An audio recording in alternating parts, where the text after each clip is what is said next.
So that's the first part, getting to zero and ending stigma, so getting tested, know your status. And to go off of that, I'm going to pass the mic to Leon now, who's going to talk about the stigma facing people living with HIV. Good job. Greatly said. So while I get my thing set up here, y'all gotta deal with me for a little bit. I need this music stand. Let me get that, man. Can you get that from me? Thanks, Sarah. Yeah, thank you. As Alexander mentioned, Central and our friends will be here around 3 o'clock, and they're going to be doing free HIV testing along with many other things. And I believe the McLean County Health Department is also going to be here as well. So there's going to be so much stuff that all of you guys can really get involved with, learn about. They actually have a table set up over there where you guys can go and just get like information and just learn about Central and our friends, and also about people living with HIV. This is my presentation. We're not going to start that yet, though. And then I just want to also make a quick announcement to this table over here with some really great information and resource as well. So before we begin, let me get my notes here.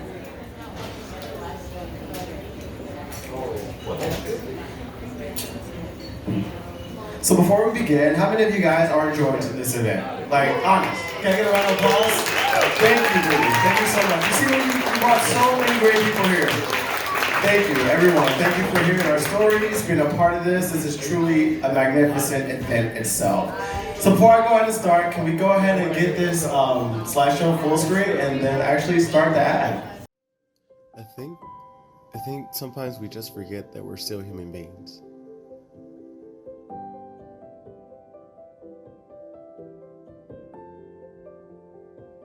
Yeah, I think it's important that everyone should know their status. Knowing your status is the first step to really kind of having that conversation. I think it's important we learn how to tackle stigma and get rid of it. I think it's such an extremely amazing thing that I get to do this every day and meet such great people and learn their story and share some of their story with the people that watch us every day. To remember to stay hopeful in victory. This may or may not have sound, but can we go ahead and play this? And I just click the screen and it should play. Now this doesn't have ads, so I'm going to try and ad-lib this with you guys. So actually in 1987, the National Advisory Committee on AIDS actually had put this ad out, and this is in Australia, right? So it's pretty dramatic. This is an ad to actually demonstrate the dangers of HIV and AIDS. Again, 1987. So what it's saying here is AIDS and HIV is not only affecting gay men, it is affecting everybody. It is affecting children, it's affecting men and women.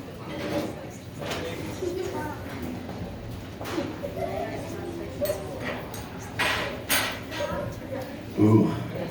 He's getting triple turkey here. Awesome. It's not as compelling without the sound, but it's some pretty dark music. Thank you guys for enjoying that. So let's go ahead and go to my next slide, please. All right, can we just hold it there? So before we go ahead and continue, that wasn't the only thing that was actually portrayed in America back in the 1980s. We also had laws that had came into play. If you didn't know, Ronald Reagan had signed into law in 1987 that had banned people who are living with HIV to come to the United States. So think about that.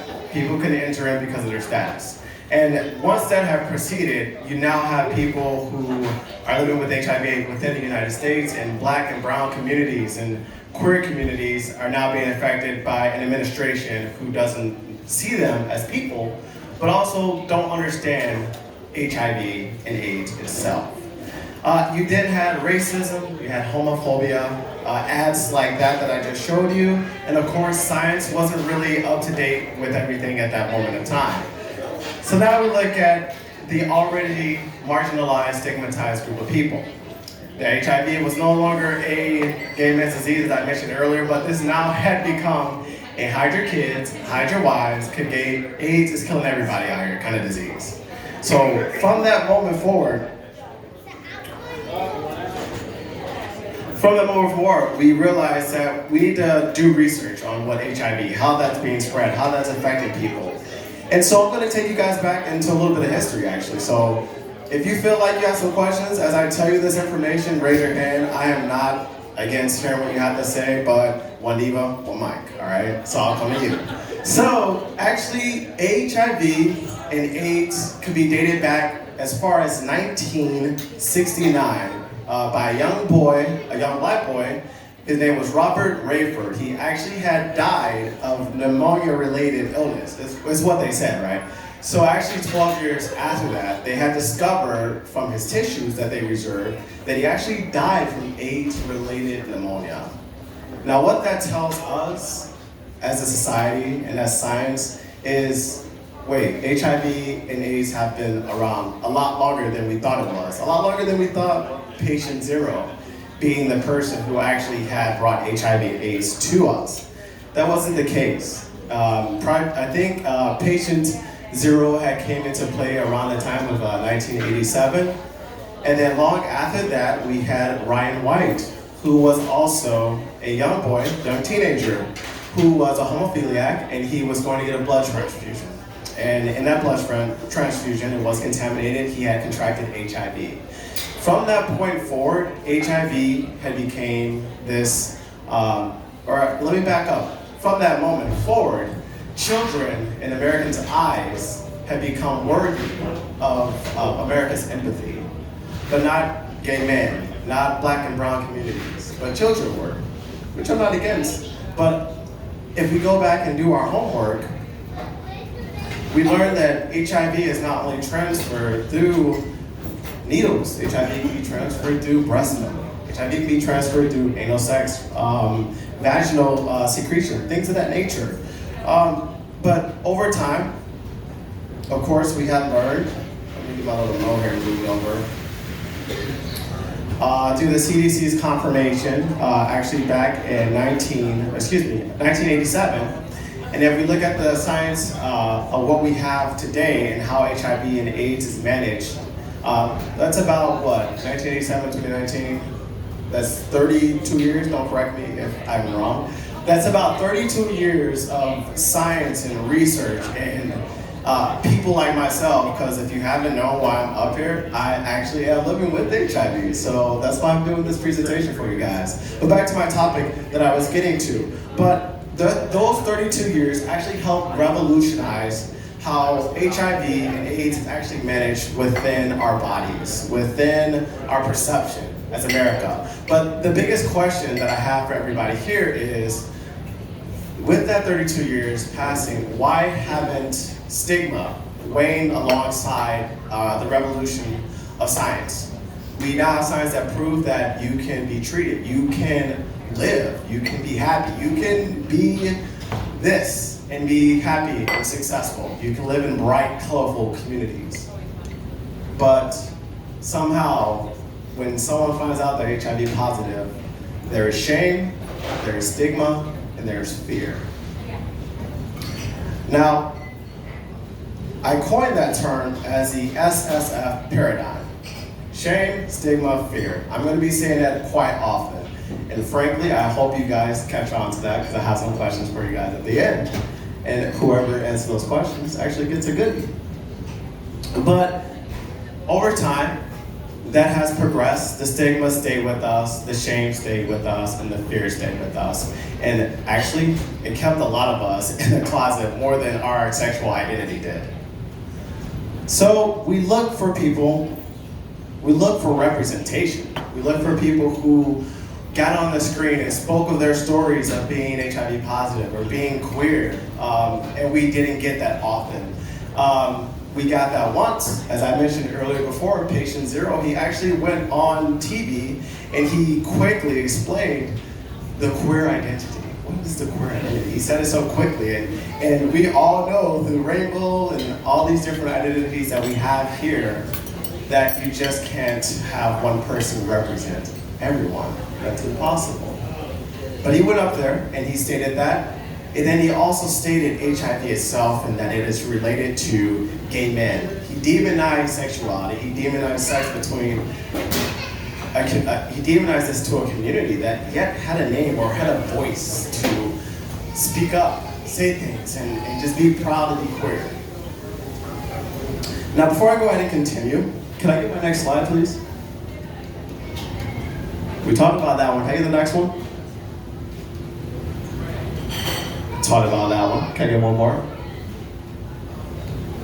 All right here. This is perfect. So, Alexander came up here and he actually talked about some of these things, but how many of you, and I'm gonna need y'all to participate, okay? We are here to get involved and learn. How many of you know what PrEP is? Hey, look at that. All right now, okay. How many of you know what PEP is? Hey, all right, okay. That's great. Okay, I got one more question. How many of you know someone who may have contracted an STD? Now, how many of you know someone who has HIV? We have a lot in common. You know me, you know somebody. So let's go ahead and go to the next slide, please. Globally, and hopefully this mic isn't covering this, but globally, 36.9 million people. This information was pulled from the CDC's website, so I didn't go and create this for you guys just to make numbers up, but 36.9 million people globally are currently living with HIV. Let's go ahead and bring that back to the US, right? So now we're looking at closer numbers. There's about 1.2 million people in the United States living with HIV who is not aware that they're living with HIV. Let's break that down even further. That's 1 in 7 people who don't know that they are HIV positive. They're not getting the assistance that they need. They're not getting the resources that they need. They may be living in fear, they may be living in shame, stigma, and fear. Again, that paradigm. Now, that paradigm that I mentioned, that shame, stigma, and fear, it keep people who are HIV positive in key populations at high risk, right? So what I mean by that is that shame, that stigma, and that fear keeps, so let's use myself for example, right? So I'm not HIV positive, okay? I didn't say that earlier. So I'm in my community, I'm in Bloomington, and I hear people talking about how being HIV positive is unclean or dirty. Are you clean? Kind of questions. And we're already creating that dialogue within our community that if you have an STD, that you're not clean. That if you are HIV positive, that you're not worthy of love, that you're not worthy of desire. Those are the things that keep people who are in key populations at very high risk. And when I say these people, of course everyone is affected by it, but if you look at the data, Black and brown communities are the communities that are most impacted by HIV. They're the ones that are being shown that we have higher rates of newly diagnosed. Over time, we have higher rates of men who are elderly who are living with HIV, but yet we don't have representation on the screen talking about this. So now I'm gonna bring this all a big, beautiful bowl. Can I get this next slide, please? Thank you, Brian. So again, this is the paradigm. We have shame, stigma, fear. Can y'all all say that with me? Shame, stigma, fear. Oh, beautiful. I love y'all. Thank y'all. So this paradigm is going to be circling back to my story. Now to get a little bit vulnerable with you guys, right? So I'm up here shaking in my boots. It may not look like that, but I am. When I was diagnosed with HIV, let's go ahead and go back. I was diagnosed December 8th, 2014 at 10:47 a.m. My doctor called me in the office, and this was like about every 5 or 6 months I go get tested. And of course this time around I had just started getting involved with men. And he called me in, and what I thought was going to be oh, you're fine, you're healthy, you're doing great. I get in, and the nurse comes out, she's like, no, the doctor wants to talk with you, right? She said a doctor. So you're like, wait, what does that mean? And so I get in there, and he breaks the news to me. And let me tell you, this didn't mean a damn thing to me. When I got that news, I was bawling. I cried. I was in college. I was doing all this, everything that I thought I was doing by myself, that I was alone, that I was holding. And frankly, it was tough. I can remember that week of getting that news, and if you guys haven't noticed, my mom or my family didn't know that I was queer. I identify as demisexual. So I talked to my professor the following next day, and she was like, "What's going on?" And this is my homegirl, right? We'd ride or die. So we talk, and I tell her, and I'm crying, and she consoles me.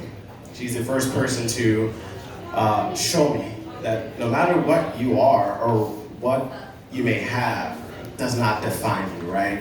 That was the first, and I'm gonna say this, the first interaction that I had. And I want you guys to remember that because it's gonna be very important towards the end. But me and her had talked, and I wasn't prepared to do anything. I went home and she took all of my paperwork. She set up she scheduled my appointments. She got my transportation because I didn't have a car. She literally was my mom when my mom was in Chicago. Love you, Mom, but she couldn't do much. I was still having to go to class and I had to graduate, right? So she helped me with that, and she said, you need to think of who is your support system, and you need to contact them, and you need to let them know what's going on. Of course, my support system is my mom. I called her that Friday, and I was like, I got something to tell you. And she was like, oh, okay, what's wrong, Dion? And I was like, I am gay, and I am HIV positive. And for about 5 minutes, it was very, very, very quiet. It's like if we just cut the room down, it was pretty much like that, right? So over the course of those years, up until now, I should say up until 2015, I turned to self-harm. I turned to drug addiction to Xanax. And then I learned what Xanax can do when you drink alcohol. You black out. And I was very excited about that because when I was HIV positive, I didn't have the best experience. My status actually had been exposed to my campus, and everyone ridiculed me on social media. So I turned to invisibility. That was my power. But what's even better is I looked at drug use, drug addiction as my power, my control. I let people take something, a part of myself, and use it against me. So what I did is I turned to that, and then over time, I started to realize that I had to do something with my life, right? I graduated, I had a really great support system, but once I got to a point where I felt comfortable in my skin, and who I am and my status, it now took me to a new and grand point. So I go to my next thing, back in 2016 was when I actually moved here to Bloomington. A lot of people were always telling me, hey, like, you're such a great person and you're charismatic and your smile is beautiful. Like, you should go into therapy. And I was like, why are you saying that? And they're just like, you may need it, right? Like, no one wants to be told you need to go to therapy. Because like, you don't know my life, okay? You don't know what I've been through, right? But I actually listened to those people, and I've gone to therapy, and I have shared a lot of traumas and a lot of things that I thought that I had overcome by myself actually wasn't by myself. It was actually the people helping me. Because if you haven't noticed, when you are diagnosed with HIV or if you're diagnosed with cancer, it doesn't just affect you. There's secondary trauma. It affects your family. It affects your friends. Hell, it may affect your dog, your pets, you know? Like, they may not be getting the love, the walks that they need because you're just tired. You just don't have the motivation, right? So over time, I built confidence through my therapy sessions. Over time, I really dove into myself on what transparency and what disclosure was. Transparency and disclosure. As we know, as you may not know, and I'm gonna share this with you, that someone who is living with HIV, if I were to tell someone that I was positive and we had sex, that person, and protected of course, that person can go to the police and say that that person has HIV and he possibly infected me. And you know what's gonna happen?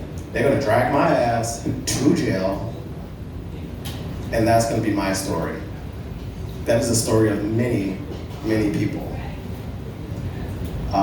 today. But transparency and disclosure. I also practice that with my friends. So when I say I practice that with my friends, before I got to this point where I can talk to you guys, I would talk to my friends and I'd be like, how are you? Good. How are you? I'm doing good. So, we were talking last week and, you told me about your boyfriend and you guys were having some problems. Y'all okay now? Yeah, we're doing okay. Thank you. Okay, well, and then thank you. What's your name?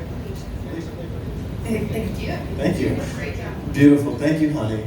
So I will have those conversations with my friends, and then I realized that's not actually communicating. I went to school for communication studies, so I'm like, we need to dive deeper. How can we make this something meaningful? So what I did was, I would talk about my HIV status and, hey, I had this encounter with this guy, or maybe I went to my doctor and I thought that they were prescribing me the wrong medicine, and now I have a kidney infection, so all these things are happening. And what I learned is when I share something very intimate and deep with myself, my friends would share something very deep and intimate about themselves that they necessarily wouldn't share with someone. So then I started to think, okay, if I did this with strangers, maybe then we could probably start somewhere. Maybe then we could change some things, right? So then I started getting excited. I'm like, oh God, I think I came up with something. But I didn't. I think I started to realize my truth. I think I started to realize what that meant for me and how I want to walk in that truth. And take me to my life slide. Can you trust that? All right, so my HIV story. This is the thing I will tell you all today as you leave this room. Life is short. Love is fleeting. And 3, unfollow fear and say you're blocked. Okay? Unfollow fear and say you're blocked. And I do want to read this quote because I love her. She did a TED Talk, Brittany Ajayi, I say that wrong all the time. But people and systems count on our silence to keep us exactly where we are. So if we stay silent, we're going to stay exactly where we are and exactly where we belong. All right? So when I realized that, thank you. When I realized that there is so much at play here besides my story, I realized the big picture, the biggest picture. And that picture was, I had a choice. I had been given so many opportunities. What am I going to do with this torch, this will of fire that had been passed down from the people who had died in 1987 back to even Robert Rayford in 1969, to all the way to Ryan White and the many, many men, women, transgender people who had carried a torch to try to make a difference. What am I going to do with that, right? I feel confident. I now know my truth. I now going to be walking in my truth. Next slide, please. The big picture has brought me to this. I am a blogger. I'm a blogger. What I do, my channel, my alias is Dusty Lion. That's what I go by. So you see me in public and say, hey, Dusty Lion, or just say, hey, Dion. We'll be friends. We're totally fine. But I have my YouTube channel, and it's called Hopeful and Victory Talks, HIV Talks, right? So I bring on a slew of, right? Is that word right? Yeah, a host of other guests, and we talk about from HIV criminalization to homelessness. I met with people in Land Illegal, and Project Oz, just many, many beautiful people to not only come to my channel where we welcome ignorance, because ignorance is not synonymous to stupid. It just means that you're in a state before learning, right? So when I'm talking to somebody that I don't know anything, I'm okay, you can call me ignorant, that's cool, but I'm gonna ask you some questions so you better know what you're talking about, right?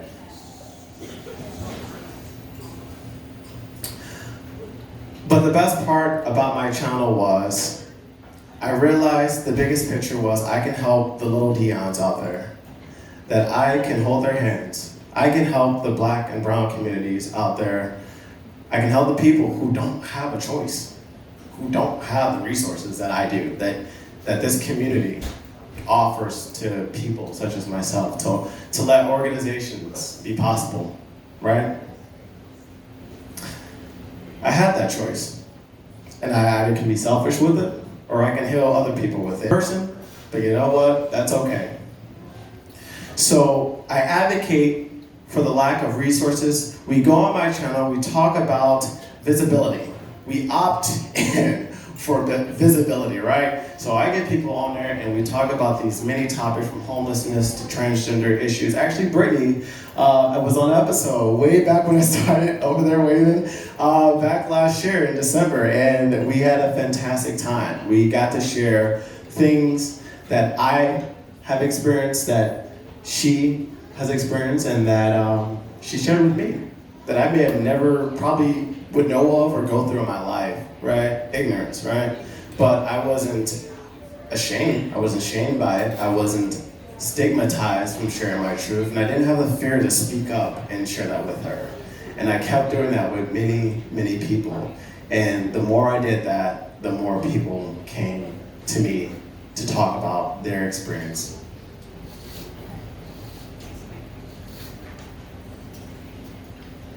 Before I go ahead and continue, let me just get my little paper here, make sure I'm on the right track with you guys. Now, like I said, if you want to follow me, you can watch my videos and you can see these great conversations. I always open up with a dab of that coffee, but I always end the show with, to end stigma, shame, and fear, we have to have that nasty, awkward conversation that we kind of feel weird about inside. We're about to tell somebody something really deep. But that's vulnerability. And in that vulnerability is power. It's your power that you can use to make a change in your life and your environment. And that's what I decided to do. I no longer wanted people to take my status and make that a weapon against me. So I can't do things like this. So I can't come and talk to people like you guys. Because you guys are great. You guys are really good. Can you get a round of applause for yourself really quickly? Thank you. You guys are really, really fantastic.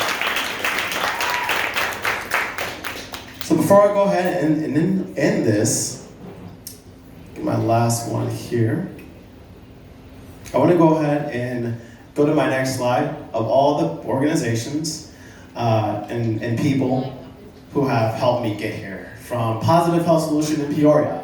And give a round of applause for all these great organizations. From Central Illinois Friends, from Illinois State University, GCAT, EIU, my alma mater, Lambda Legal, Project Oz, Legal Council for Health Justice. Like, these are organizations that are making some very, very impactful changes in people's lives. And it may be one person. Hell, I could be that one person, but look where I'm at with just that little bit of help, right?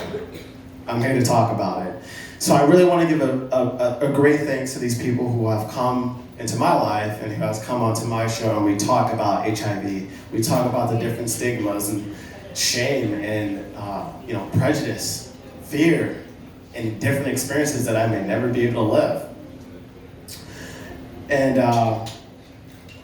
if you're interested for more information, please take a photo, talk to me afterwards. I'm an approachable person. I tend to smile a lot, so don't take that against you. I know I've broken a lot of hearts in the past, okay?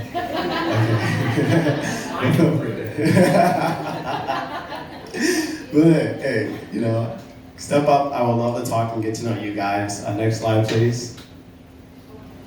I just want to say thank you. Thank you for having me. Thank you, guys. Now that we're done with all the talk and stuff, right? Let's get to the fun stuff. So the questions. The questions. All right. So first question is, now that you guys have heard my presentation, what does SSF mean? Anybody? Can I get a raise hand? Oh, I'm coming to you, sis. Here I come. All right. Give me your name. Addie. All right, Addie. And what are your pronouns, Addie? She, her, hers. What does SSF mean? Shame, stigma, and fear. Hey, we got an answer! Woo! All right. That's what I love to hear. Thank you so much. All right, I got 2 more questions. My second question is, name an organization that was on my YouTube channel? Anybody? Brittany, you can't. No. I got you over here. I got both of you. Do one of you want to answer? All right. Can you hear me? Mary Versani, Dunlap. All right. Can we get a round of applause for Mary? And Abby too. Right there, yeah. What are your pronouns? Her, she. Perfect. Can you give me an organization that I had on my YouTube channel? Lambda Legal. Hey now, there it is. Whoop whoop. All right. So I got one more question, and there are prizes for these questions, right? I have two, but I only can give away one. So the last question is,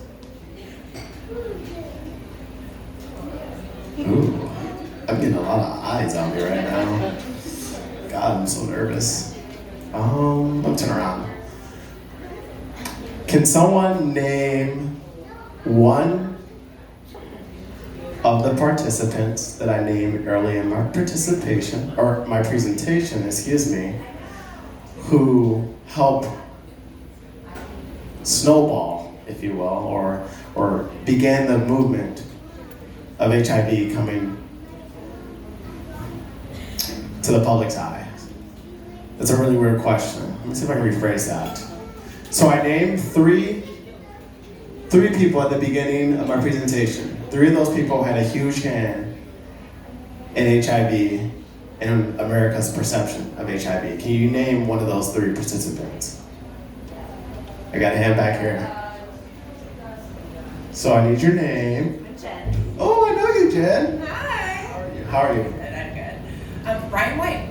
Yes, there it is, Ryan White. So I named patient 0, Ryan White, and Robert Rayford. Again, guys, there is a lot of research behind these guys. Like, there's like some studies that, Ryan White Robert Rayford had died of HIV, of course, we stated that. But then it gets all political, right? It gets muddy. So now we have patient 0 who had come out of nowhere, and actually doesn't exist. This was made up. The authors who had wrote this book, who had coined patient 0, he doesn't exist. So now we have the perception of HIV had already been tainted. America sees it for what it is, and we don't really get the truth. We don't really see the Robert Rayford. We don't really see the Ryan White for what it is. But I want to thank you guys again. If the people who answered the question to me, please meet me outside. I will be just right there by the foods and cookies and the rainbow table. I only have 2 giveaways. I should have brought a third one. I didn't think of that in advance, but if I can get your contact information, I will send that to you. But thank you guys so much. Again, my name is Dion, aka Dusty Lion, and you can find my channel at Hope and Victory Talks. Thank you.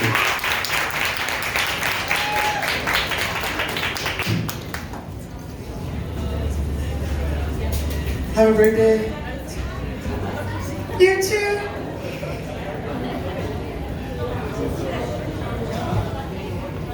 Thank you, Dion. Alexander, here you are. Thank you as well.